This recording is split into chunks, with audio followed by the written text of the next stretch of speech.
order. This is my fourth year on the board. Second thing. Should we just call some names? Kathy, you want to start? You're up there in the corner of our screen.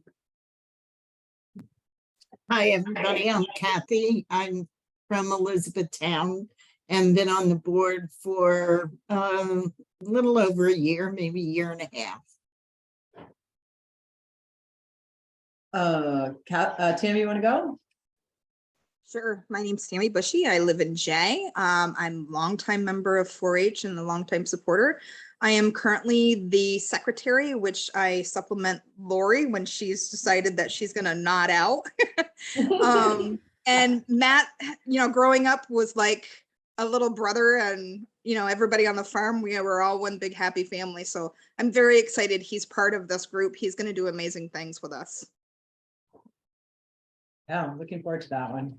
Adam, you want to go? Sure. Hi, everybody. I'm Adam Dewberry. I know many of you, but it's nice to meet the folks that I've not yet met. I'm the director of the local food system program at the Adirondack North Country Association. And I live in McCullums, which is a bit north of Paul Smith's, and that's why I didn't drive down tonight. But I'm looking forward to many in-person board meetings in the future. Great, thank you. Paul? Paul O'Connor, Assistant Director for Field Operations with Cornell Cooperative Extension Administration. Most folks know me, Matt, around the table, that it doesn't take usually much to arm twisting to get me to head north. I live in Fayetteville, just east of Syracuse. However, this is just a busy travel week, and I'm going to go to another board meeting, Zoom into one tonight after this one. And with all this great technology, I still haven't figured out how to be in two places at once. So welcome aboard, Matt. Thank you. And I am Matt Stanley. I'm the Town of Jay Supervisor. I'm really happy to be part of this board because I started my herd from a cow that I won from Tammy's family when I was in 4-H at 8 years old. When I went to college, I think I had a herd of 12 or 15. I don't know, I lost count. Plus, I also had a horse, and I did everything in 4-H. I was the kid who would stay up like every night the week before, making every single project I could to have them entered at fair. So it was a lot of fun growing up, and I mean, that was fair week was our vacation week.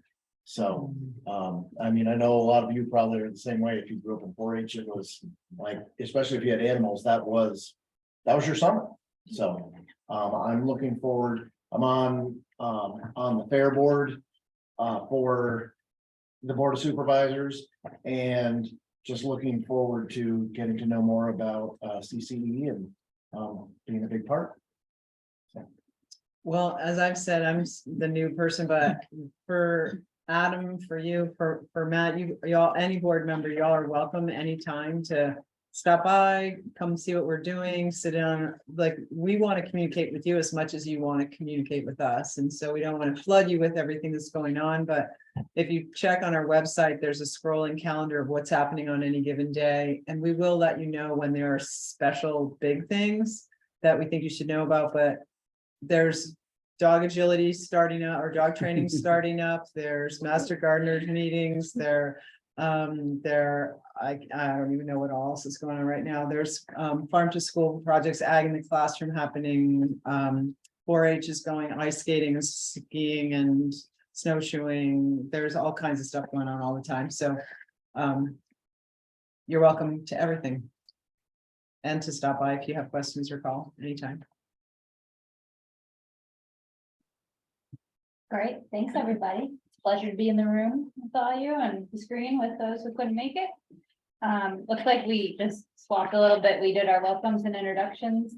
So now any adjustments to the agenda that we have printed out here?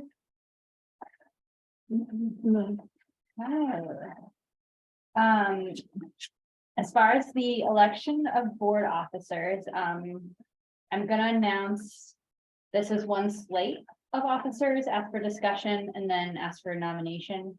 Because I've already spoken with everybody about continuing, but if anyone wants to be on the executive committee, there will be a time to, I guess, elect yourself. For president, that's myself, Ashley Kleinhammer, vice president, Tricia Beth, secretary, Tammy Bushy, treasurer, Daniel Bearhide. May I have a motion to elect this slate of officers? I'll make the motion. Thank you, George. Is there any discussion? I'll second it if I have to. I Calm down. think you There have to have a second. Well, there's purposeful pause for discussion, but if it's time for a second, no one has anything to discuss, then. I'll second. Second, all in favor? Aye. Any opposed? Any abstentions? Thank you, officers. So this is all the same slate as last year, for those who weren't here before. We've got a copy of the minutes from the previous two board meetings, November 21st and December 19th. May I have a motion to approve these minutes? I'll move. Thank you, Trish. Second from Jackie, thank you. All in favor? Any opposed? Any abstentions? The minutes have passed. Thank you. And we're gonna move right into the financial report from Laura. So you've all been provided with the financial statements for the month ending November 30th of 2022. Go through my notes for those financial statements. Did anyone have any questions before I start? No. So our cash from all sources is $444,021.73, which is $52,100 more than this time last year. Accounts receivable is $105,890.36, which is $27,500 more than this time last year. 44% of our receivables are current within 30 days, 51% are between 31 and 90, and the remaining 5% are 90 days. Are you getting paid from New York State any better? We received our final payment for that. A while back. Okay. Yeah. All right. The 224. No, are you talking about the? grant. Yeah, the farm to school grant. We were behind quite a bit in the farm to school grant, but they did pay Okay. in the fall. Our accounts receivable inter-association is $19. Prepaid expenses is $7,678.55. It consists of unemployment and workers' comp, association services fees, various insurances, constant contact, server fee, and some miscellaneous prepaid expenses for 2023. Farm Bureau, Inca, and Young Farmers Coalition membership.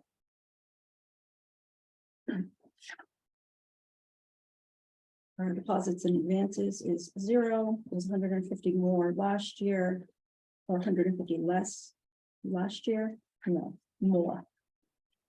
It is 150 less than this time last year, sorry. Moving on, our liabilities, accounts payable is $9,973.17. Which is about 1,700 more than this time last year. It's an average of the amounts for payables for CCE Essex County, and it includes mileage reimbursements, contract and credit card payments for the previous month's expenses.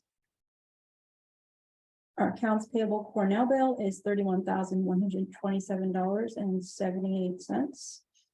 This is about 8,700 more than this time last year, and this Cornell bill at this time last year is higher than at this time last year because it includes a full-time executive director and the Eastman New York Commercial Board program contract expense that was not included in last year's November Cornell bill. And there has also been some substantial salary increases since this time last year. Accrued vacation is $6,369.50, and that an adjustment to that will be made on December's financial statements. Deferred revenues are $42,010.93. That includes our final monthly amount for our on-bill harvest. Local farmers market event donations and grants, 4-H welding grant, cloud splitter, farm to school, cloud splitter, ag in the classroom, workforce development sheds, foundation generous acts grant, Farm to School donations, Goldman Sachs, Happy Trails, Cloud Florida Happy Trails, Adirondack Foundation, Pearsall Grant, and Cloud Florida Balance. The majority of that has been budgeted to be spent in 2023. Agency funds is negative 3254. That's just for a reimbursement we're waiting on.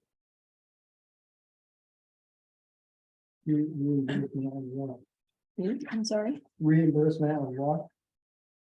It was an error charge. And once it comes back, it goes back into there and that will be zero.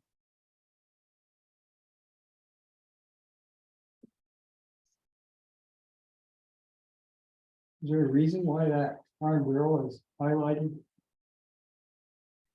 Young Farmers College. We don't usually have those miscellaneous prepaid expenses, just as we get closer to the end of the year, they're there, so I just highlighted it. Those memberships are the total of the miscellaneous prepaid expenses on the line above. That's just the detail. That $359 on a line above that. Gotcha. That's what that is.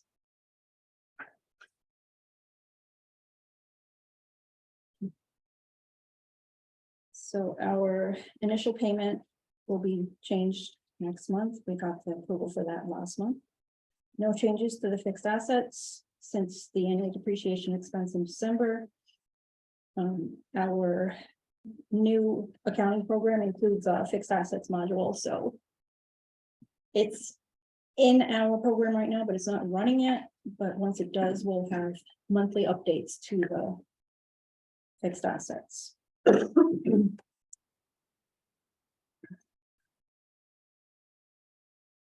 So our net from transfers and current operations, we're currently 92% through the budgeted year and received about 98% of budgeted revenues and spent 89% of the budget expenses, and our net from current operations and transfers is $82,660.32. So that is all as of November 30th.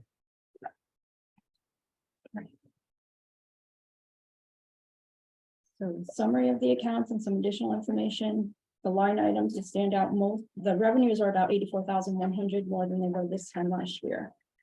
The line items that stand out most are private contracts and contributions and regional support program. The 2022 budget didn't account for any of the deferred revenues that were used during 2022, which is where the majority of activity was in private contracts and contributions. There is also $17,300 in new private contracts and contributions that is added to the deferred revenues in 2022 that were also not included in the budget. We've accounted for any planned use of deferred revenues in the 2023 budget, but we're always looking for new funding sources. So having a higher percentage for most revenue accounts is to be expected and a clear sign of hard work and dedication of CCE Essex County employees. The majority of regional program support is for reimbursement for regional horse program expenses. But we also had the addition of funding from a regional horse camp program and the regional Walmart grant that was not included in the 2022 budget. Our expenses are about 94,800 more than they were this time last year. The salary percentages are at various amounts because of the changes in employee classifications and Linda's resignation. However, total salaries and benefits are 83% of the budgeted amount, which is about where it should be since Elizabeth didn't start until May. Additional savings were allocated towards the staff salary improvement plan. The majority of the expense line items that stand out are also due to not accounting for the use of the deferred revenues in the 2022 budget. For example, although the supplies nutrition items is at 9,578%, which is a ridiculous number. These supplies were all paid for with deferred revenues. Meeting expenses are high due to the high rate of inflation and are higher than anticipated cost for the annual meeting. Vehicle fuel and maintenance are also mostly due to inflation. I was gonna ask, so that questions? 9,578% is not an error. Oh No. my gosh. No. Okay.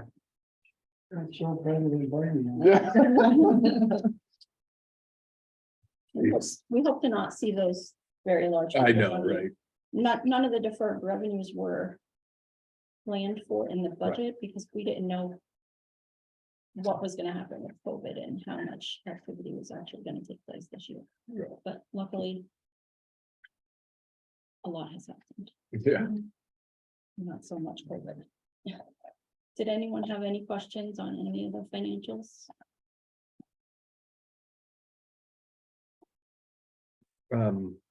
Not so much for you, but for Elizabeth, you mentioned, I think the last time that there were several grants out there that the staff were looking at. Yeah, we have about 165,000 in requests. And we probably will not hear till April. Mhm. So we won't, and they would be for 2024. Mhm. Or they could, the first one could start October 1st, but the others would be 2024. And we also have this does not reflect our 2023 budget. This is just a report of November 2022. So when we get into 2023, hopefully by the time everything is all closed for December, we'll at least have a word on a couple of the smaller ones that we'll find out about sooner in February. So what's running out? What? nothing so far. No, but I mean, October, yes, the local food promotion grant does end, but the way I'm trying to approach the budget is that we're not just going grant cycle to grant cycle. We are trying to deal with all of the staff as their employees that we're fundraising to make sure that everybody stays employed beyond just one grant cycle after another. That's just not a sustainable way for people to get paid. So I know it is the way it has been done a lot in the past, but I'm trying to get ahead of that by pretty aggressively fundraising through grants that we are fully eligible for and very strongly encouraged to apply for. Some are regional. I always submit 2 proposals to the Lake Champlain Basin Program on Friday. We have 2 for anyway, more grants now, so that by the end of the year, when we find out by June, we'll know whether these have been funded, and so we'll have more of an opportunity to cover the last quarter expenses for anybody who's only paid out of that grant. That's the only one that would be really compromising. But I think we're okay because the county allocation came in as what we asked for. And there's pretty strong evidence that will be funded on some of these other proposals. And we do have, for 2023, we have the full staff budgeted with some salary improvement funds that we have remaining that can cover those at least through the end of December Everybody is covered through the end of December of next year.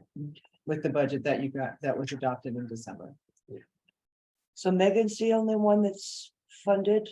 No, Mary Sorry. is the one that would be, is strictly grant funded. All right, But a lot of things are going to shift around. So the money that the 224 money that we get can only cover people who have master's degrees. And currently Jessica doesn't have a master's degree, but this year she will get a master's degree. So then she will be able to put funding Okay. from, it's a Tetris game. yeah, However it gets paid. But everybody is covered through the end of the year, funded through the end of the year okay. with the budget that we submit. So barring any catastrophic expenses, we are good for 2023. All right, So that gives us additional time if we need to apply for more grants. right.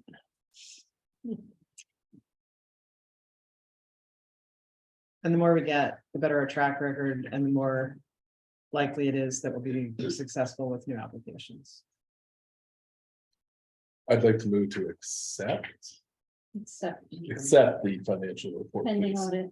Pending audit, yes. pending- So I'm gonna just take Mm. do a few loop-the-loops if that's okay. Don't want to prolong us. I know everybody wants to get out on time, but for Matt and Adam, the way it works is that cooperative extension, we have a shared business network and our finance lead goes through and approves everything. Once you've accepted these, as you think they're right, I guarantee you they're right. Sorry, there's just so many rules about the the wording, Oh. she reviews She them. reviews them, right? There is a lot of that. So, and then there will be, then they're reviewed by Cornell, by Cooperative Extension. I mean, so our Stephanie reviews Laura's work, and then at some point, there will be an audit of our whole year. And so that's why we use that language. Cornell oversees her. Yes, exactly. Well, Sort of. Cornell keeps an eye on it. So it's a check and balances type Mhm. system. And we're lucky to have that system in place because for a couple of reasons. One, the accounting software is uniform across all the associations, and so it helps them aggregate all the data that they need about what the county and state allocations are getting for their money. So there's a lot of really good reporting that's based on that. I don't know, Paul, if you want to jump in on that. But also, I didn't want to jump in the middle of your motion. I just want to make sure everybody understood you knew. Okay. Paul, do you have anything more? I think you covered it just fine. The only, the nuance that I always put is the Cornell review is a desk audit review, so it doesn't take the place of a neutral third party. A lot of grantors will accept that. But I will encourage, especially as you're aggressively, you're going after more grants, to build in there at some point to, it's good for everybody every once in a while, whatever that may mean. And I'd rely on you all to answer that question, to actually hire a third party auditor every so often, just as a good business practice. That doesn't mean Paul thinks there's something wrong. It says as a good business practice, every 3, 5, 7 years, pick the number of years. The hard part about that is those firms have gone up dramatically in cost. And so it's something to think about, not just to decide on a whim that, hey, let's do a third party audit. You might be looking at a $12,000 to $15,000 bill. That's what I'm hearing, word on the street. So just a caveat, but yet plant the seed for future discussions. Well, the other thing is that we did go over $1 million in our budget this year for the first time ever, and that's a pretty big threshold. Where just as the executive director and as advising all of you, because you're covered by our directors and officers liability insurance, but should there be a problem, that you would be asked to answer some questions, and we'd rather have an accountant answer them before the fact, or ask them. So we can talk about that later, because we may, depending on how successful we are with our proposals, we may have enough net revenue to be able to budget that in for 2024. But I feel really good about the desk audit that CCE. We get a letter that says, that it's a management letter, just like you get a regular audit from Cooperative Extension. So that's a great start. And we had a private audit. What's that? Has there Have ever we been had one lately? has there ever been an audit? I don't remember. No, since I've been here. For 20 years. I started in Clayton County. I don't know if they've had one since I've left there. But they didn't have one right up until the Cornell left there. Franklin County hasn't had one since 2015. We haven't had one since, when did I start, 2016? Yeah, I'm sure we Yes, didn't have one. before that. Yeah. Something to think about. Okay. It's crazy. Well, we have had desk audits every year. Yeah. So if something was really bad, in bad shape, they would flag this a long time. Yeah. That's a lot of money, $15,000. Well, now we're in the audit conversation. I don't know if you want to finish with that motion first, but I can give you another piece of information about that. Which is that, sorry, Go ahead. sorry. You made the motion, right? Daniel made a motion to I'll accept the second. financial I'll notes, second. statement notes for the month ending November 30th, 2022. Trish seconded, all in favor? Aye. Any opposed? So Any I'll- abstention?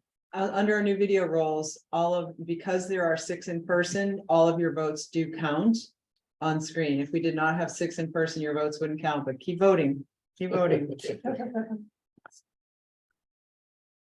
Okay. You're all set if you wanna go. Something else, I thought you were gonna. say Oh, I was just something gonna else. say about the cost of an audit. which is that they're very, very expensive if you haven't had one for a long time. If you have them annually, because they have to audit your starting numbers before they can audit your ending numbers. So if you have one every year, they already know that the starting numbers are correct. If you just haven't done it in 20 years, it's going to take a little more to get you to start to where they can actually verify your standing numbers. So if no one has any questions for me, I'm gonna excuse myself because I have an hour drive. Yeah. Go home. Be safe. Thank you. Thank you. Have a good night, everyone. You too. Next, Bye, everyone on screen. next we've got the staff program report. Elizabeth, do you want to highlight anything? Well, I'll be honest, we had a little bit of, there's a bit of a mix up in preparing this packet because we did not have the amazing Laurie Davis on top of it, and we were having to fill in. So the report that you see actually is missing my add-ons, but that's okay.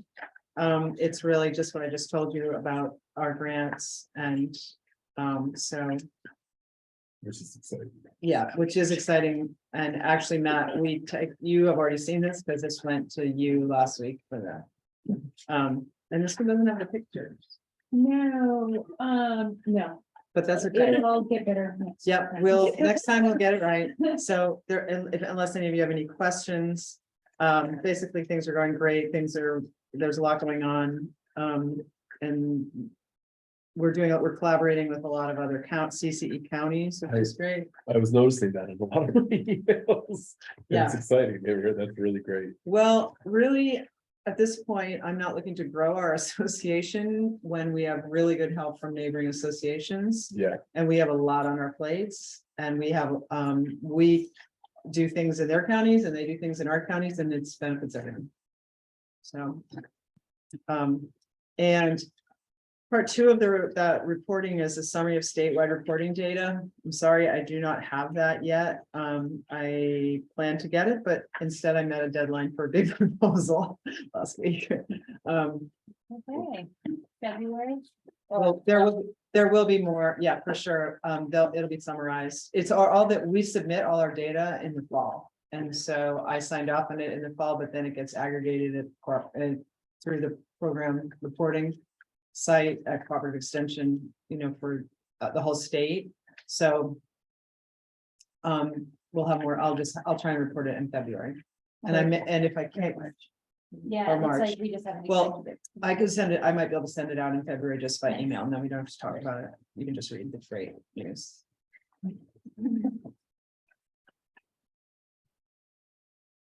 All right. So next up, we're gonna look at the 2023 calendar for this year. So this is different from the last one we saw, This. right? Because we were concerned about, Still, is it? it doesn't appear that there are any changes from. Because I know one of the biggest concerns was farmer's schedule. I guess he's retired, but the loading of things in the summer. Right, Yeah. it seemed like most of us couldn't do a June strategic planning meeting, like Right. not just me, but Right. That's that's difficult like for me a too. weekday for Yeah. during the day for a lot of people who work during the day. Yeah. Would really want to put effort into strategic planning. Yeah. But February, March, April are all better times for me and some other people. So. Well, can we back up just a minute? Mhm. Which is that, I just want to check in about the third Monday at 5:30 time slot, because, I know you all have other commitments. And the other thing that I don't have any update on, but we did just renew our contract with Laura. She's a shared employee. For those of you who don't know, we share her with Franklin County, another great collaboration. And it turns out that it's extremely difficult for her to meet all the deadlines because she has to prepare that whole packet of finances for each county the same week. Mhm. And each county and Camp Overlook. So Scott Allen, Scott Gordon, his middle name is Allen, sorry. He is the executive director in Franklin County, and we mentioned maybe trying to move that so that it's not in the same week, but I didn't know how much that would mess with all of your planning. So I just throwing that out there. Right now, it's fine. We can leave it where it is, but I think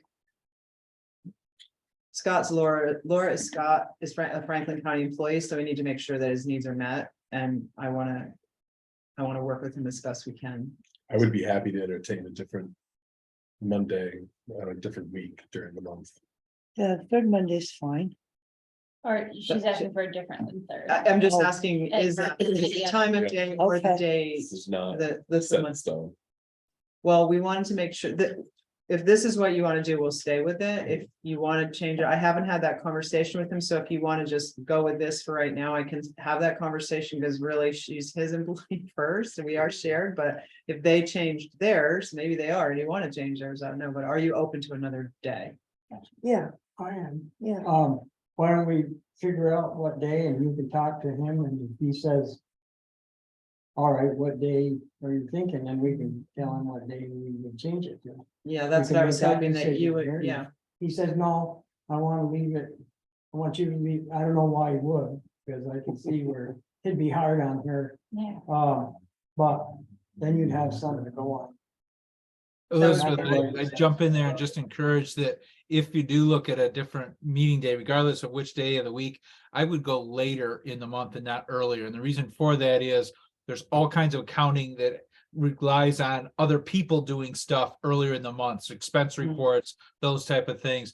You're going to have more up-to-date information if you go 1 week later in the month than earlier. So if we were to do another Monday, it would be the fourth Monday of every month. Exactly. I know you're the one who has to drive up and down the road on Mondays because all of the county meetings are on Mondays. So it's your voice is important. That's fine. Okay. Mondays are fine. They're actually the day I don't have any other meetings that I know of, so. Well, although something was brought up today, but I think it's the first Monday of the month, so. So you want me to pitch to, if Scott does want to change his, or wants us to change ours, to pitch the fourth Monday? That would be good. Works Okay. for me. So if that happens, I'll be talking to him in the next, tomorrow morning, actually. We would just revise this for the fourth Monday, and otherwise it would be the same schedule where you would meet every other month, and then the executive committee, we would send out info every month. A limited amount of info, and then the executive committee would just need to approve approve the finances or accept the finances. This is gonna be such a lazy question, but I'm just gonna ask it anyway. I feel like a lot of people live off of their digital cameras now, or calendars. We just get invites like from folders in their. Yep. Work time. She cannot speak today, but yeah. Wait, I know exactly what you meant. We will send you calendar invites, so you can just put it in your That's phone. great. Yes. That land use plan meeting too much for It you? was like my 7th of 8th meeting of the day, so yes. Now we're at 8 of 8. Sorry, Jackie, thank you, Jackie. I noticed you were kind of. It's a Monday, Tuesday. And I don't know where we were with that June 27th thing. I think this is kind of just a placeholder there. Clearly it's not working for everyone. I don't know, we were going to have it in Minerva when Steve was still our liaison. We could have it in J. We could do it in J. Well, honestly, the Minerva destination was because Steve was really proud of the building and also the other capital improvements they've done down there. They have a really nice pavilion and they make it into an ice hockey rink in the winter, and it's got a beautiful beach down there. And I think he was really inviting us, but it's a long way to go. So it's really up to you, and we can take strategic planning as its own conversation aside from the calendar. And if that date if any of these dates don't work for you, just let us know. We just wanted to try and have it so that a little more predictable. That's awesome. Yeah, great. And the annual meeting in October, we'll stick with that. And at our That's Under Harvest Festival. Yeah. Those So are- it's touching the harvest. I don't think the festival's on there. Yeah, there we go. There are a couple of dates that are fixed. There's one other one, and that is the date that the budget is due to the county. but, so that, well, I don't actually know that date. It's, we have the 15th, but that's actually a roundabout. But really what that dictates is that the budget, our budget has to be approved in the summer, in July or August, so that we make sure that we make that deadline to have it submitted to the county by the date it's due, which is always the beginning of September. I think So I guess the only feedback I think we have at this point in time is, in summary, looking at the fourth Monday. And then making sure it's added to our Google calendars. And evaluating whether or not the 27th is, well, seeing what the process is. I mean, we haven't even talked about what our strategic planning process will be. But if we can forward or front load that effort in the winter time, while most of us are in a slower period, that'd be great. We can do that. But you wanna Does have a that meeting capture it? in the colder weather to set the groundwork for the plan. Yeah, make a plan. You don't think we can do it all in one day? Absolutely, with these minds all together. No, I think that's a good idea, and I'm all for having it earlier than the next. Yes, Yes, sure. thank you. Thank you. Is that something maybe we should like maybe throw some ideas around beforehand? If certain things are important to people to. Here's how what I think should happen is tonight, we really have a bunch of stuff we have to get through, so we should get to the end of that, and if we do that in a timely way. Then have maybe a minute because to talk about what you want to do about strategic planning, because if you don't meet, if only the executive committee meets in February, then it's already March. Right. And so then it's short, just makes it harder to squeeze something in before the days are long and everybody's outside. So but I wouldn't take it up right this minute because we have so much else to do. That has to get done at this meeting. And we're not like in a crisis. We have plenty of work to do this year. It's not like we're looking for things. no, we kind of know what we're gonna do in 2023. Sounds good. Cool. Well, sounds good. Calendar sorted. Now we're gonna go through the committees. We went through the 4 executive committee members already, right? That's all set. The nominating committee, I spoke with Jackie about chairing this year, and that still sounds good to you. I don't think we need a formal nomination, do we? You appoint them. You've been appointed, my dear. Thank you. The nominating committee is special because it requires more community members than board members to be a part of it. So ideally, we would have 2 rather than 3 from the board so that we could easily have 3 community members, which is more than the board members. Currently, Daniel and George, you're the 2 also serving on that committee. Do either of you, both of you want to continue? George is out. If you're only gonna put 2. I mean- He's the man. Daniel, are you willing to continue on the nominating committee? This sounds good to me. Thank you, Daniel. Thank you, Jackie. And You thank did you, a George. great job.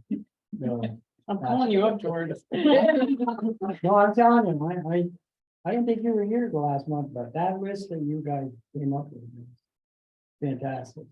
Cause I've seen lists before, Wow. not so. Anyway. Well, the great thing about this is that appointing you 2 now means that you have a lot of time to get names, to like figure things out. It might come in a little bit with overlap with strategic planning a little bit with like, what are the goals, but.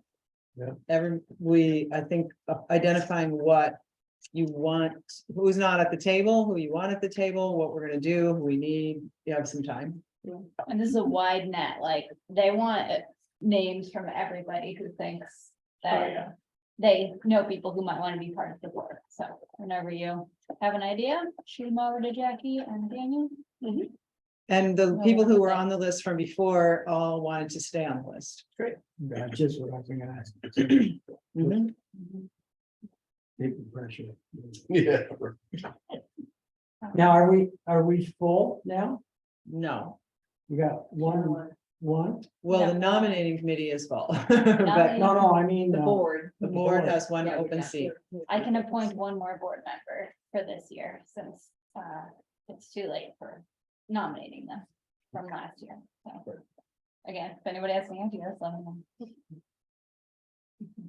Also, as the nominating committee goes forward, we have lots of resources for the nominating committee and also for training new board members. Lots of good stuff for training, new board members, which you'll find out soon. And you too, Adam.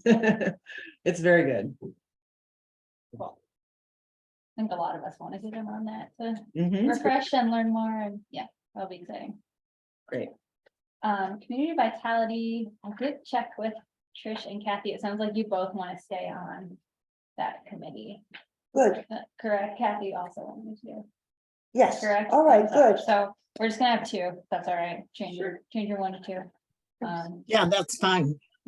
Cool, thanks, Kathy. Excellent. Um. George, are you willing to stay on ag and natural resources? Well, I've worked so damn hard on that, the last 4 years, I guess I can. That's good.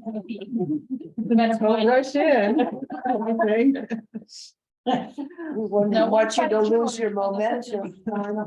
I'm telling you, it's been tough, but you know, I'll take the response. Thank you, George. Great Dr. Carly. And then I spoke with Adam about being the Adirondack Harvest Liaison since Daniel Rivera, his term is ended on the board. And Adam, does that still sound good to you? Yes, absolutely. Nice. Yay, stepping up. Very good. Awesome, awesome. Great. Now Lori has a pile of paperwork for us. Well, wait a minute, we have these other ones too. Wait, what? No? What? We're all good. I think I did. Yeah, we're good. No, I was wrong. I was looking at the list. I looked back here, but we did them. I've lost track of the. Yeah, the forms, they're all your favorite forms that I hand out in January, and please fill them out and get them back to me. It doesn't have to be tonight, if it is great. Otherwise, you can direct them at the office and email them to me or whatever you want to do. There's a confidentiality form. A diversity form, which many of the questions are optional, so fill out what you want. Conflict of interest form, which I need back, a code of ethics, which you guys put into place last year, so fill that one out. And then I will update contact information. I think I'm just gonna need Matt and Adams, and I'll be in touch with you via email. We'll just fill that in. It's not a big deal. It's just for our organizational report. So if I don't get them back from you, I will just remind you at some point. So, yeah. Do they also have to do the civil rights and sexual harassment one? They will have to do that as well. I will Wow. be sending that link out for the volunteer one, though. It's not the one. It's not the Oh, employee good. one. They Okay, good. have a shortened version, which I will be sending out the link for that and have it. A shortened version of what? Well, we have to take a sexual harassment prevention training that is longer than the ones that they asked for the volunteers to take. Oh, Yeah, so you get the shortened version, and we also have to take a civil rights. Civil rights. Civil rights that you don't have to Oh, take, and so. you emailed us those last year, Yes, and then I we were will- able to go online. Yep, you just go do on, the I think it's, program there, under yeah. 10 minutes, and then you send me your certificate or whatever, the email saying you completed it, yeah. I'll be in touch about that. I've taken that sexual harassment thing so many times, I think I could teach it. Do you want to teach it, George? You want to come in? That's actually more fun, having your sheets and it is online. I put pizza for that. Great, so that's really that, I mean, just as soon as you can get it in. Great. So, how do we do the 2023 authorization of financial controls without Laura? Well, you have it, it's all on your agenda. There's. Oh, it's the ARMB second page. on it? No, it's, if you look at your agenda, it's the last. This page, it looks like this. It's a third and fourth page. Which is the list, you have to approve these every year for our organization to function. I can try to answer any questions, so can Elizabeth, if you have any questions about this. I don't think we made any major changes, except for we removed a sentence which I think it authorized the shared services for an executive director, which we obviously no longer do. So we took that out. Hmm.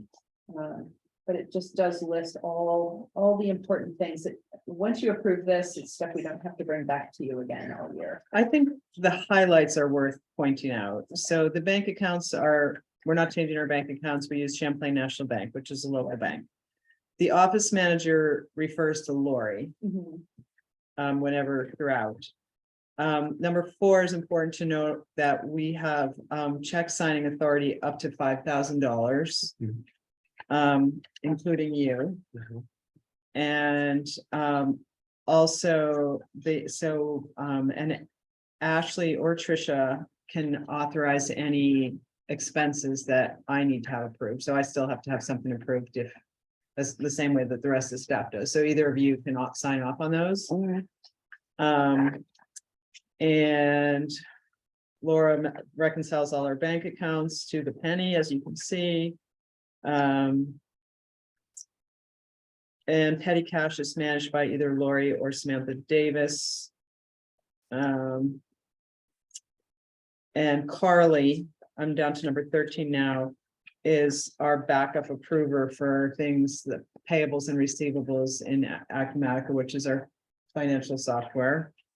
And that's only in the case that Elizabeth is completely unable to do it for whatever reason, and Laura needs something done right away. Yeah. Yeah. I'm authorized to expend any funds that you've approved in the budget, up to and including whatever the big ticket numbers are, which is mainly our Cornell bill.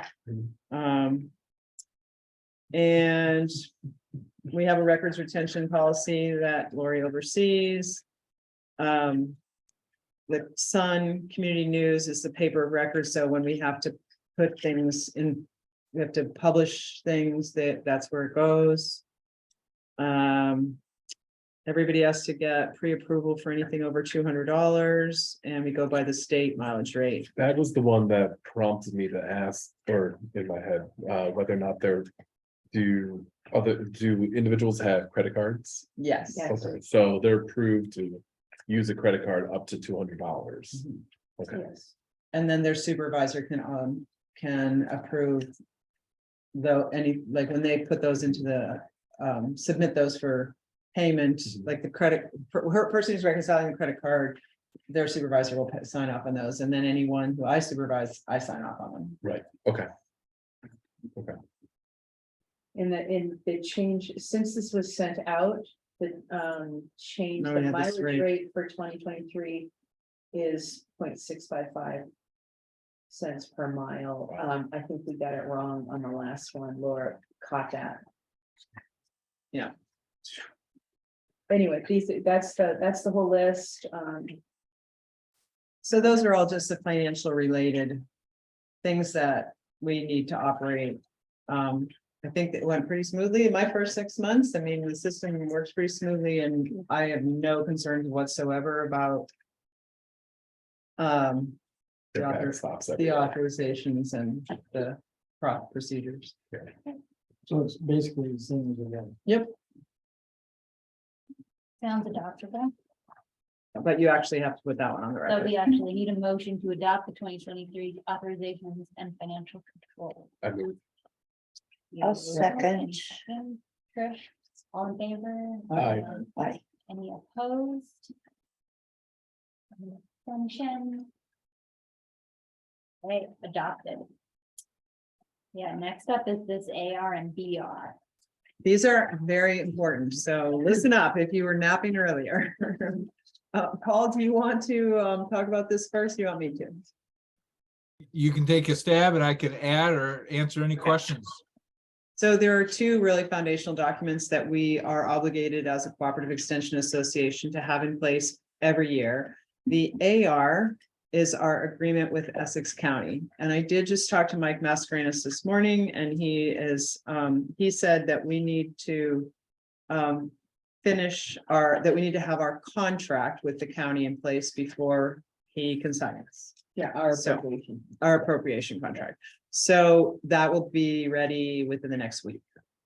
And so then, so that's this 2-page document. So what you can do tonight to make sure that goes smoothly, these all have to be submitted to cooperative extension.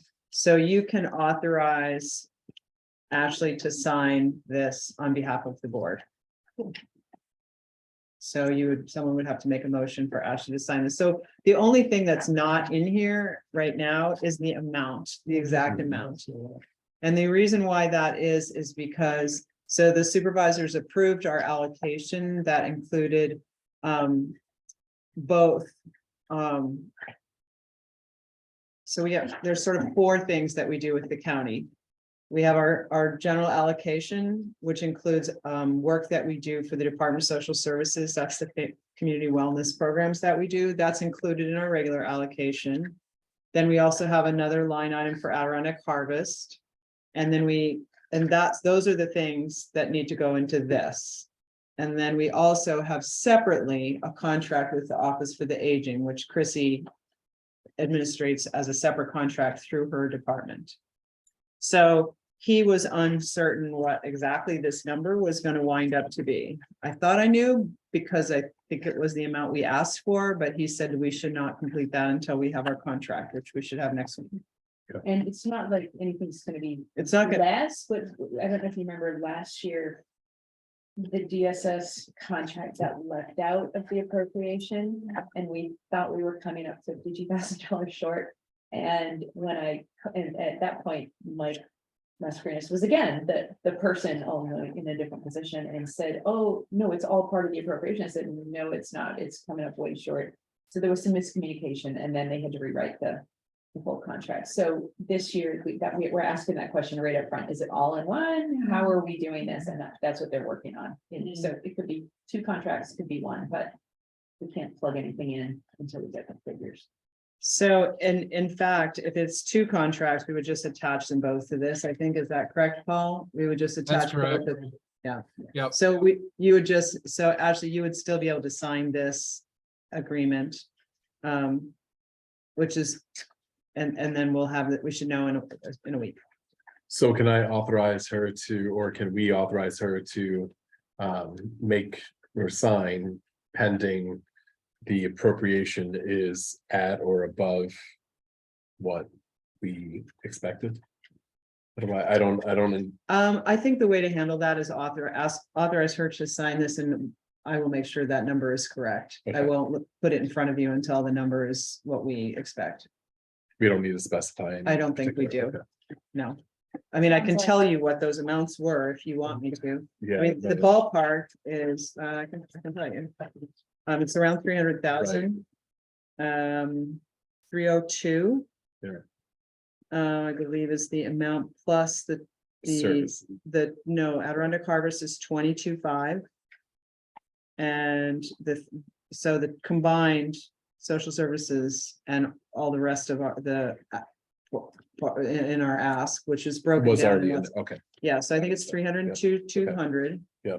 plus then. And then that includes our DSS contract. So I don't know if they're gonna give us 2. Do you know anything about this at all? Okay, so I don't know whether Adirondack Harvest is gonna be included or not. Okay, I'll But it look should for the be- number 300. It should be between 302 Or- and It's gonna be 325,000. Yes, correct. Okay. And if it's not, Okay. I'll go back to I will tell everyone. I promise. Great. In which case, then I would move to authorize Ashley to sign the AR and BR. NBR. Well, the BR we just talked about, that's a different one. Okay, The DSS contract you're talking about, is that the one that we haven't been filling? Correct. We've been offering a lot of programs, but they haven't been Okay. filling to the maximum, but it's still a really important program. And I talked to Mike this morning and they definitely want us to continue doing it because they see it building. He definitely sees it building and it's helping a small number of people, but still helping people. So it was 52,000 last year, so It's we probably, should get opportunity to get 52,000 again this year. it's included in the 300 that we asked Oh, okay. for. And last year, we did not fulfill the full extent of programming at all, but partly that was because of COVID. So I think I'll sit down with him and make sure that we're clear on what the expectations are, but that one is on a reimbursement basis, I think, or I think, was it on a reimbursement basis? Is that right? Yes. And I think that's why he might be wondering about the number, because he wants to be sure that the number is appropriate to how much actually effort we are going to do. But towards the end of the year, we increased. So from the beginning to the end of the year, we increased quite a bit. So I think he'll base it on what we've been doing most recently. Now Laura mentioned there last year at some point in time that they changed the method of billing the county for that contract. You know anything about that, Laura? She said it, Laura said it. I remember her saying that. Tonight or other night? No, No, it it was- was last year, so Yeah. I know what you're talking about, and I can't remember what the deal was. I think. Yeah, I mean, it's per client, you know, we just have to track. I don't think, maybe that's what it is. Maybe that was originally per client and now it's not. Maybe it's per class.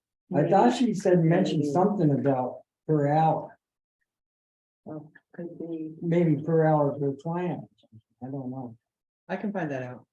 I remember her saying that, and it was like right in the middle of the contract. I don't know why they wanted to change it, but if that was a county's idea or what. So should we vote on this? We don't have a number or not. We should, We should. we should vote on it to be sure that she can sign it. And I'm not gonna put it in front of you if it's not what we expected. I will triple check. You bet. I will do my duty. And then, but we want to vote on it with the VR, right? Or You can do separately? it separately. Let's just do this. Okay. I move to authorize, authorize Ashley to be able to sign the A number. I'll second. First, all in favor? Alright. Any opposed? Any abstentions? Okay, I can sign the AR. VR. Okay. This is the agreement that is between our association and Cornell. And it specifies all the things that we're gonna do and what they're gonna do. And I would defer to Paul to answer any questions, but it is protection both ways. And it also does what it, some of the most important things that it gets us is our support services, so that financial, human resources and IT, extra people that we have, the specialists that are, that team that we have, the shared business network team. It also gets us our unemployment insurance, our workers' compensation, and our general liability insurance. And believe me, that is a tremendous savings for our association. So, what else I need to say about that, Paul? No, I think you got it straight on in there, and it's, there is quite a list. The only other one that as a former ED that pops out to me is, you know, like the health insurance and benefits. The state pays for all of those. To be really clear, Cornell doesn't pay for those, but that still takes a tremendous amount of administration.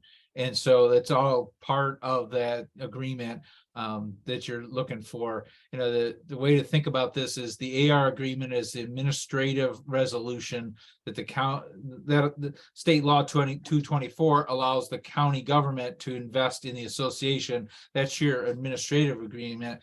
This is a business agreement that really doesn't have cash attached to it as such, but it has lots of services. But like Elizabeth very appropriately said, both ways. There's things that the association does, there's things that Cornell does, and that's how the business operations happen.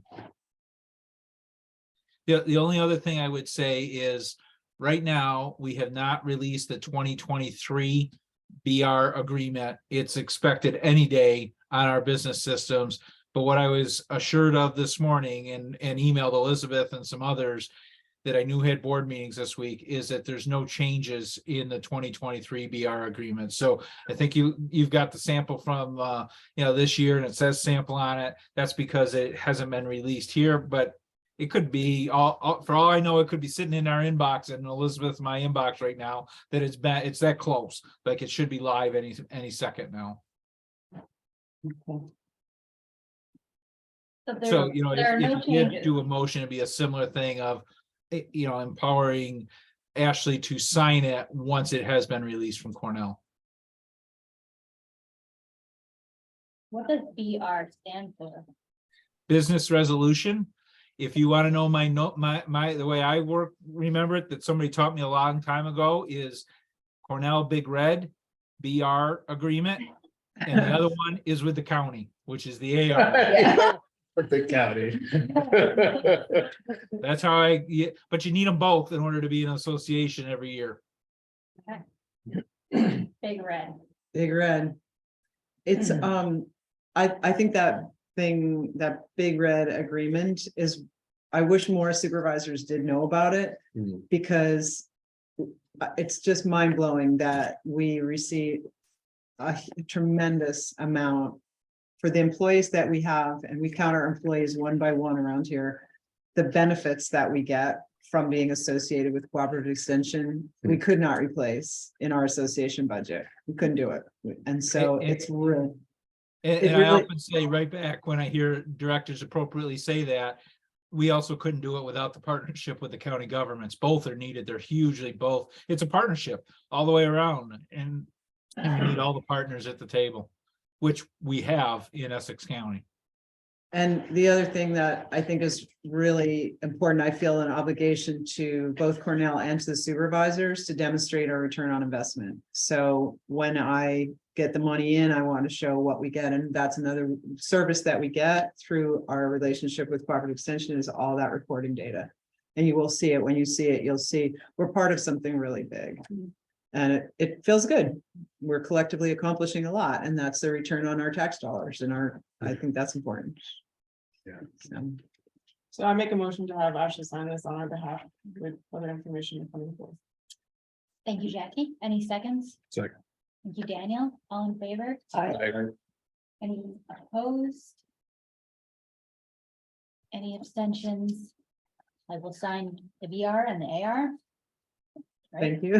thank you. CR, DR. Something's wrong. I don't know what they stand for. So, How long to be at? I have one of those. Me too. should I keep going? Yes, please. All right, guidelines, our operating guidelines. I'm not really 100% sure. Lori's gonna fix me up on this one of these days. We have these guidelines, which are different from the policies, which she is gonna tell you about. Okay. These are ones that you have local control over, right? I mean, Right, so I Leah, mean, you wanna our- do this? because I mean, we can both think about this, but our constitution has an Article 12, which allows us to produce our own operating guidelines for some things that we want to control locally. But we take this has really been written from templates that other counties are using as well, and then we just tweak them as needed. But it tells what our committee structure should look like, and that's why our nominating committee is spelled out here. It reiterates our mission. Lets you know that you can establish ad hoc committees if you'd like. The program, it talks about how the program advisory committees, of which we have community vitality and ag and natural resources, how those will be populated, and how long the terms are. So it just sort of drills down deeper into parts that the Constitution is broad. And so we can include things in here sometimes that are just inappropriate to actually make a full-fledged policy about. You'll notice there's a whole section on our breastfeeding lactation room. Mhm. And I don't know how many of you were on the board and remember, and we had to add that because a grant became available where we could get all of the things to set up this room, but we had to have some sort of policy. Instead of creating a whole policy in our policy manual, we just tacked it on here. So that ended up. So the operating manual is essentially or guidelines are Yeah. an addendum. Right. Okay. And Good policy it manual. tells how, Okay. we've modified this when Adirondack Harvest Sure. became a program, then we were able to define that committee here because it is a regional. Technically a regional group, and so we had to make sure, to say it's okay if we have members from outside Essex County, whereas. The other committees were not like that.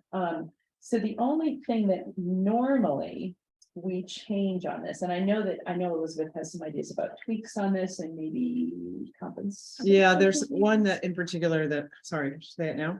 Well, I was just gonna say, the only thing that we really look at each year, unless, and you can all review this and make suggestions, but that where meetings is listed, it says board of directors shall meet monthly unless they vote otherwise. So now that y'all have talked about when you're gonna have meetings, I can adjust this part here to reflect your decision on that. But I think I probably will wait to do that until we know if it's gonna be the third or the fourth Monday. And that's just spelled out there.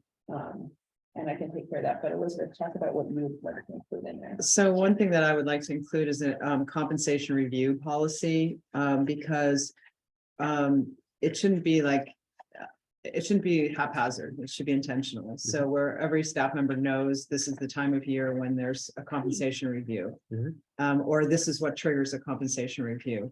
And there isn't such a thing right now, and I would like to have one so that the staff knows what to expect. Do you have a recommendation? I don't yet. I have actually, these are really important. Another important thing that I get from being part of CCE statewide is the other EDs have also talked about some of these kinds of policies, and it's really helpful to get them from other people. So there's 3 that have come up in conversations with other EDs. One is the compensation review policy. So like, what's the cycle? Is it on the best suggestion that I have is on the anniversary date of your start date. Are you still doing your job? And is there, everybody got a cost of living increase. Right. So I feel like we're in good shape with everyone right now, but this is for their compensation, not cost of living. So that's something I'm going to ask around for other people. Another one is emergency closure policy. And that is like, we have to have in place remote work agreement. So I want to have a remote work agreement for everybody. So if I say the building's closed, it's icy outside, everybody can continue working and get paid from home because we already have an agreement with them that they are allowed to do that. And the other one that recently came up in a conversation was outside employment. So in some counties, they have people who are getting second jobs because they're not getting paid enough. We don't really have that situation here, but in order, the other counties' concern was to try and make sure that there were no conflicts between the other job and their CCE job. So can I jump in there? Did you Sure. see the email I sent to you about that? Not yet. You might have blocked it. And Paul can jump in here too, but I did dig through our current personnel policy manual. And there is a system compliance policy already in place called conflict of commitment. And Great. it addresses outside employment. Great. It doesn't, I think, if I'm right, Paul, we can't make adjustment to system and compliance policies, right? That's correct. Yeah, so there is something in place that we can review and at That will least, be great. that may cover everything our concerns. That we're thinking about. So A person can't have a side job, period, as Absolutely can. yeah, as long as they can still do, long as it's not a conflict by extension. yeah, So either a in other conflict. words, I couldn't go work for going on water. Why not? If it was different hours, if it wasn't at the same time that you have to do something for us, and the other one that has come up is, so it happened in the past where Lori had a farm and still worked for Property Extension. Mary Godnick has a farm, works for Ironic Harvest. Those shouldn't be in conflict. You should still be able to own your own business and still be able to work at Property Extension. But to make sure that we're protected from someone complaining that we are prejudicially supporting a program of an employee, we don't want that to happen. So that's why you have a policy. So it's the best experience you get is from people who do what you're promoting. So it's in our interest to have people working for us who know their business. So it's more or less up to our discretion.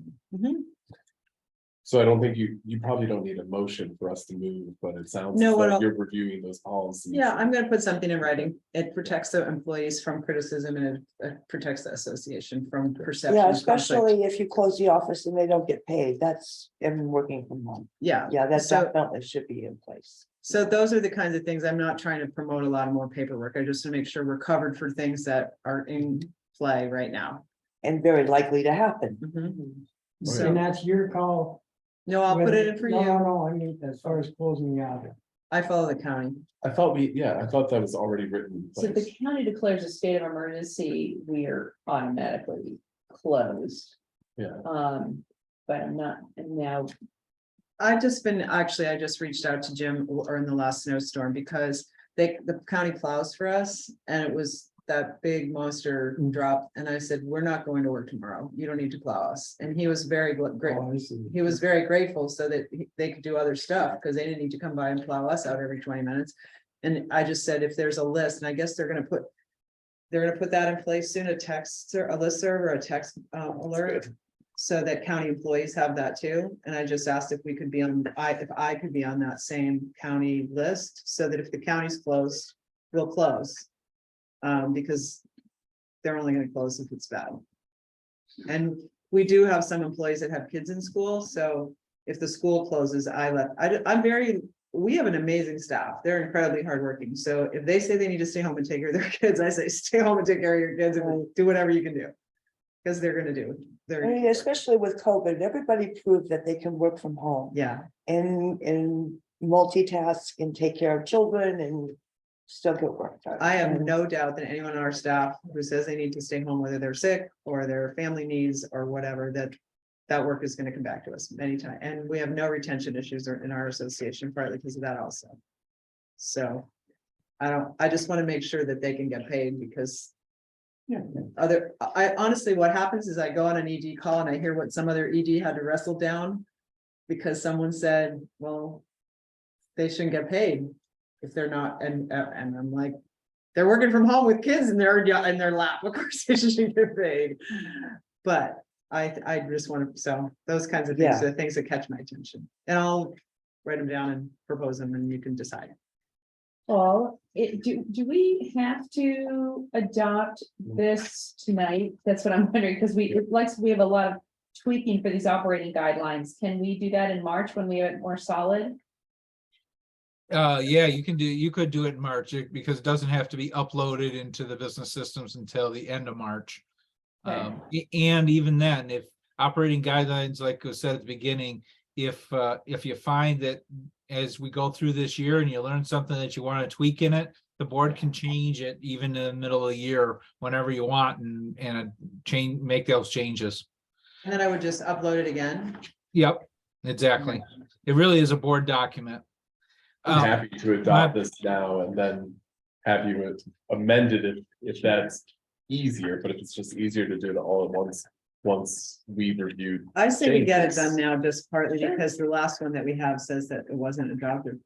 Isn't that correct? That they haven't been adopted for a while? Is Oh, that- no, we've adopted this every year. Oh, okay. Yeah. It's our constitution's been a few years. Oh, We yeah. we'll deal with that. Because even though the time is gonna change on this, that's still, again, Well, something we can, Yeah, you're covered, We it can- says, or whatever you choose, or whatever you. Yeah. Right. Are you okay with that? Or would you rather wait? Absolutely. No, if you want to do it now. Great. I don't really care that one. then I move to adopt the 2023 operating guidelines. That's right. Thank you. I'll second. Sure, thank you for a second. All in favor?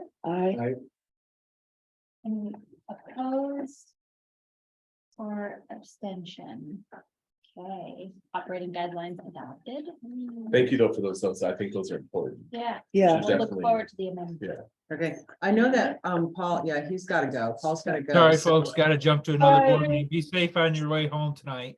You Thank too. Bye. See you. Bye-bye. Bye. He's gone, but I just wanted to say also that he had tried to schedule a board orientation for February 8th, and I know there were a couple of you that couldn't come on that day. So we'll go circle back around and see when he can do that.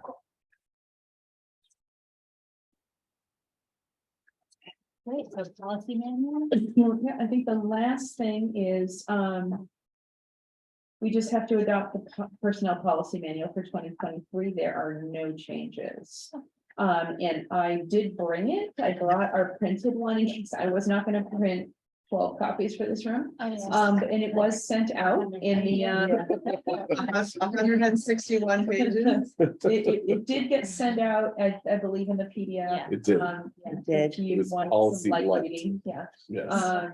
And anytime there's a new policy, anytime there's any new policy that we introduce as a local policy or that the CC administration introduces, we bring it right to you guys for review and adoption, and then it gets to be added to the manual, but there hasn't been any additions since when I think it was just last year, we adopted the work from home policy.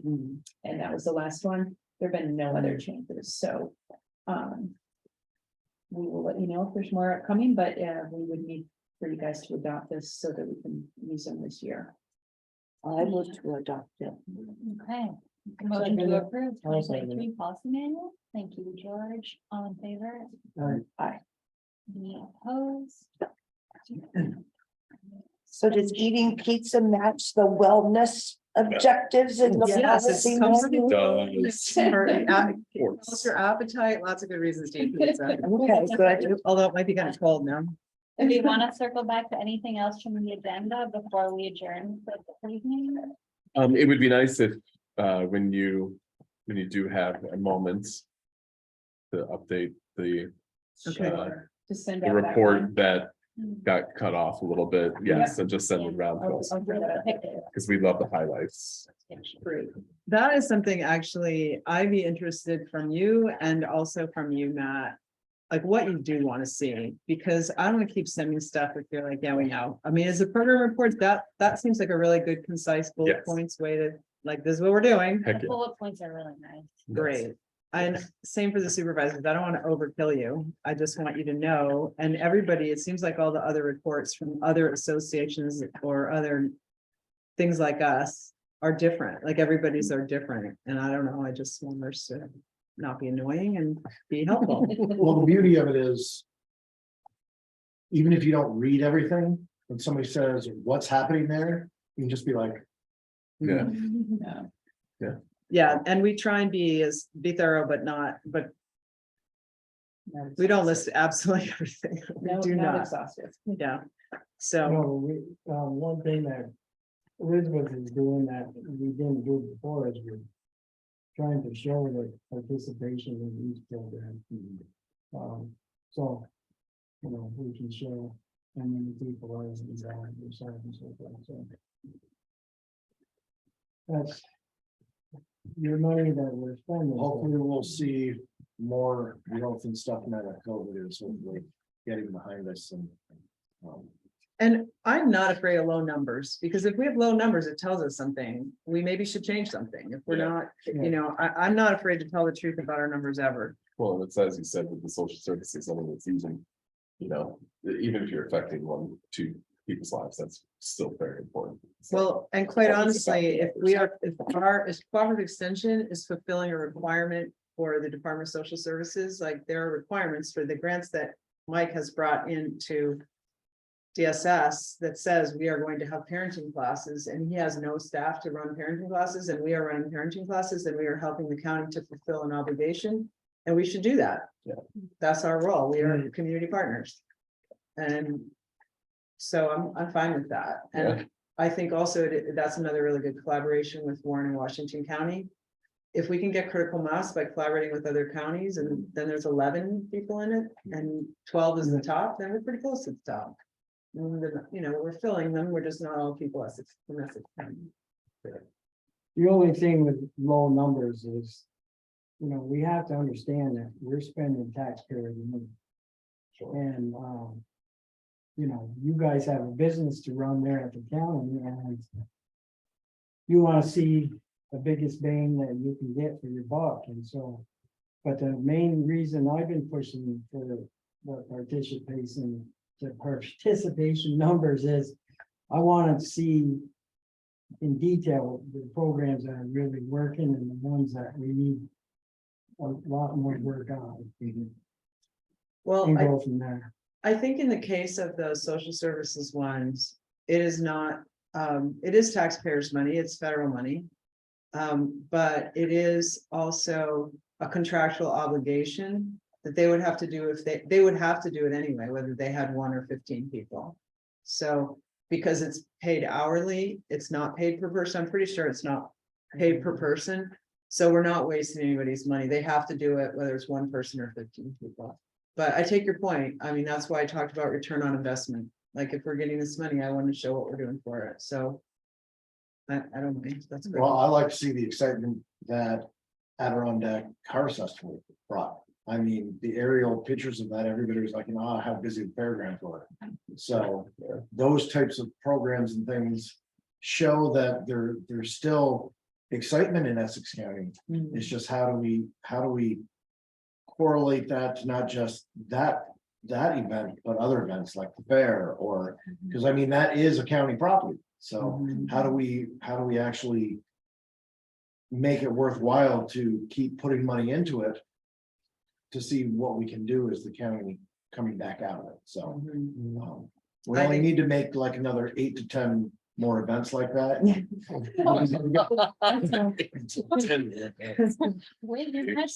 this morning they had some good ideas. Didn't they hire someone? Yes. They did. Yeah, we have a full-time maintenance person out there now.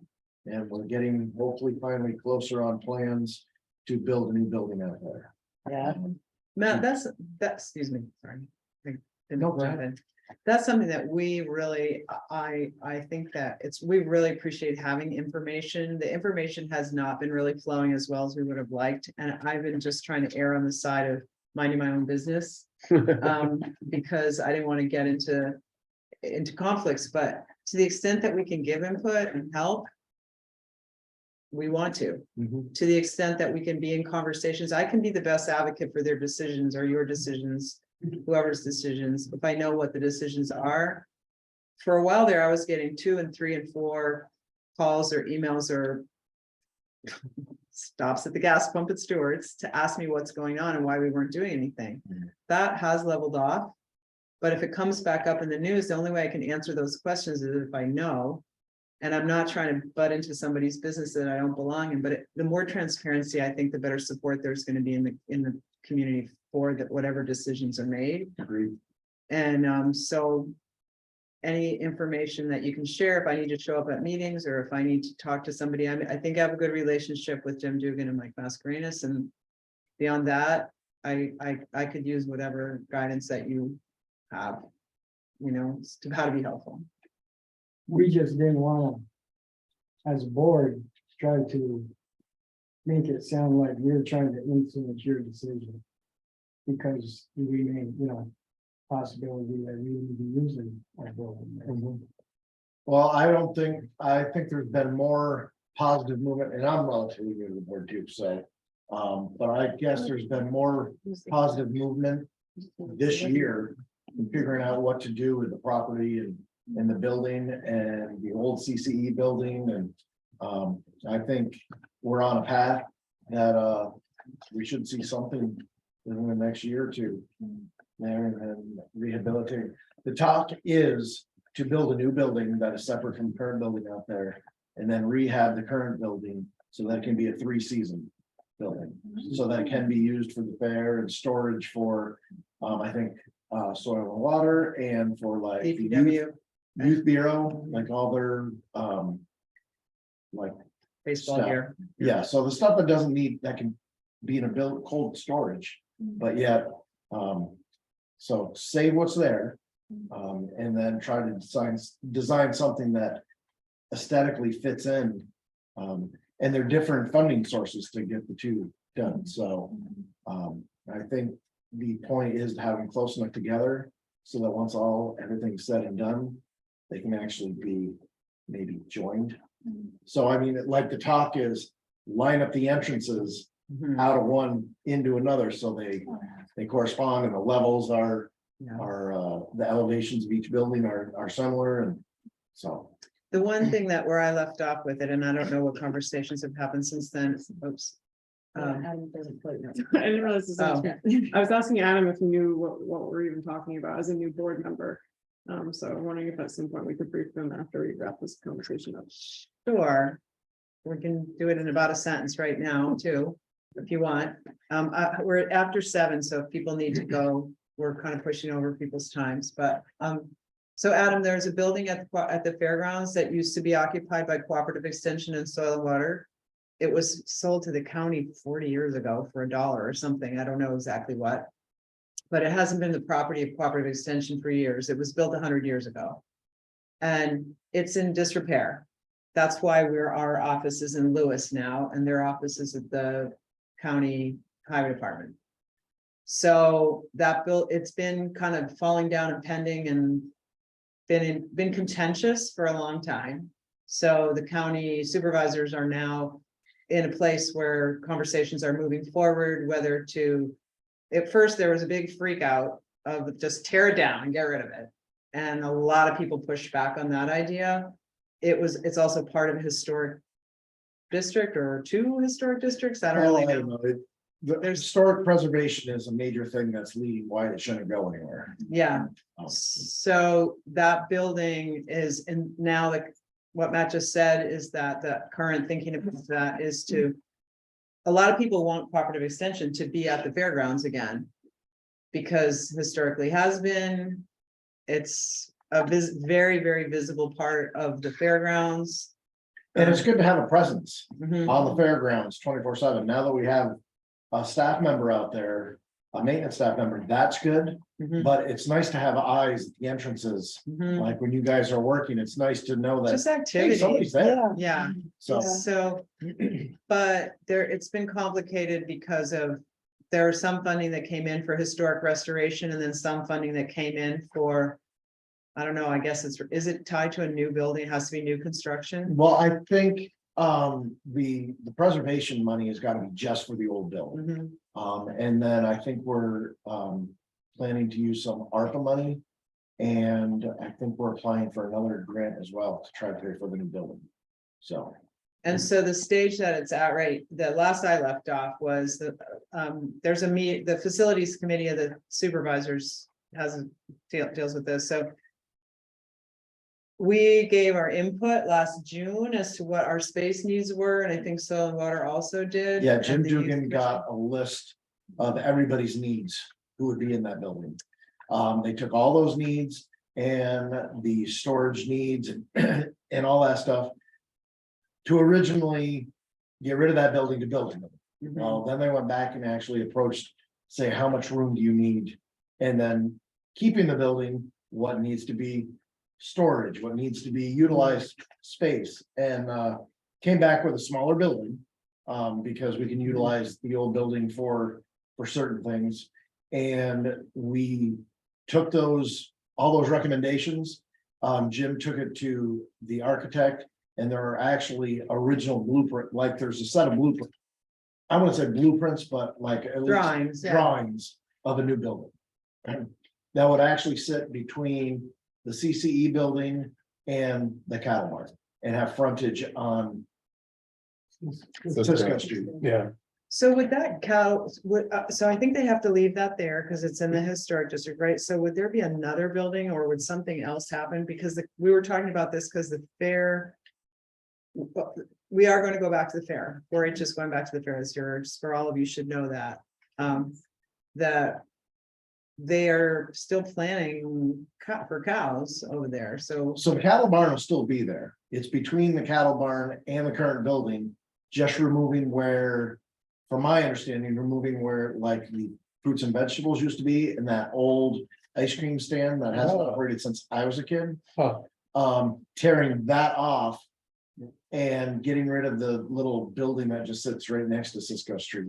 So squeezing that little fairgrounds office. But can they have cows and like cows can be that like there's an That close administrative to a building and there's a cow pen? I mean, I don't know, is that okay? Cows are fine with that. I don't know Cows if are the fine. building people care. Okay. Heck, when my cattle were there, the rides were right outside that building. Hmm. So I'm super happy to have a cow living in my. Yeah, right. I'm really happy about My it. understanding though is that my hot tub was rejected. That yeah, I think that got left out. So are you taking the kitchen out? So the new building So I think there's a new commercial kitchen included in the new building, All right. Okay, but I think also refurbishing the kitchen that's. that'd be great. I'm just wondering if it's 3 season, you're not having that plumbing in there. Right, Mm, and I think it'll still be the type of thing where they can actually drain the building. Yeah. All right. So, Well, good. I don't want to Nice. interrupt, but I think Quarter after, folks yeah. to hit the road, a motion to adjourn tonight's meeting. I'll make a motion. I Thank you, George. second. Thank you, Trish. All in favor? Aye. Any I opposed? volunteer to give you the grand tour of our lactation. Well, that was an official invitation. It's never been used. Sounds great. Can you send me to a milking partner? Hey, watch out, somebody got some big trouble. I saw in the news, somebody, some legislator said something like, I don't know, they were talking about women's issues, and he said, oh, I know a lot about women. I've followed a lot of cows out into the pasture. Oh my And God. somebody was like, Oh, good. wow. What? A woman can say that. Okay, thank you, everyone online. Thank you. Good night. Everybody.